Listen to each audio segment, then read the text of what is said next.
di ba? Oo, dito sa bayan ng Ginubatan, dapat malinis. Yeah. Marangal tayo. Sa kapag tanong mo, marami nangyayari dito sa atin. Ano ba sir, hindi tayo nabuli na sa naman. Wala naman nangyari yung ginagawa.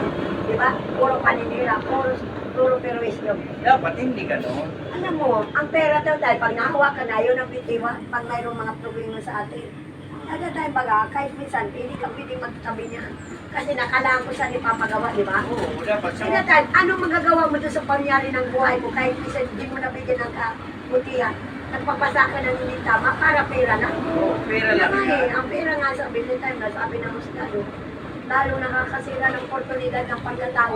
Dahil, pero sa totoo, para sa akin, ano kayo Ginubatan? Hindi naman tayo, dahil hindi. Oo, kaunti lang naman. At tinan mo naman yung ating gano'n para natinatak naman, hindi na tama. May mga ganda rin natin. Pag titinan mo na yung plaza, ano nangyari? Ginagawa pa rin, pinapaganda. Eh bakit gano'n na yun? Yun nga, para hindi ba tinatakpan, para hindi muna, dapat surprise. Naku naman, ang pangit ng titingnan, ang daming kalat sa gitna.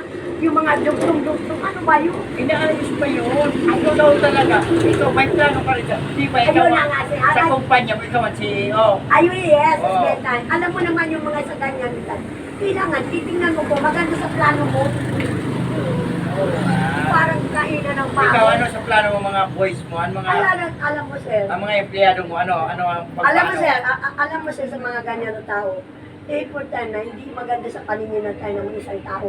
Kasi kailangan mo nun, mas maganda yung dati yung kulay na nawala ka natin pero isyo. Oo. Isa para tayo, ang lahat ng pera tayo, anong klase ng pagawa mo yun tayo nakakaiba? Diba? Yung anong hiningi tayo ng tao, yun ang dapat, diba? Yung iyan ng tao, para hindi magkalat ng lahat ng tao. Dapat maganda. Yeah. Yan. Yung pala ang kumpanya mo, malinis Oh, na yun rin. Kasi mga tao, hindi naman masabing saan sa kalat yung tayo nandun na. Ganun lang pala yun. Ikaw talaga ang plano mo. Ang galing mo. Ayaw na tayo, di ba sabi ko,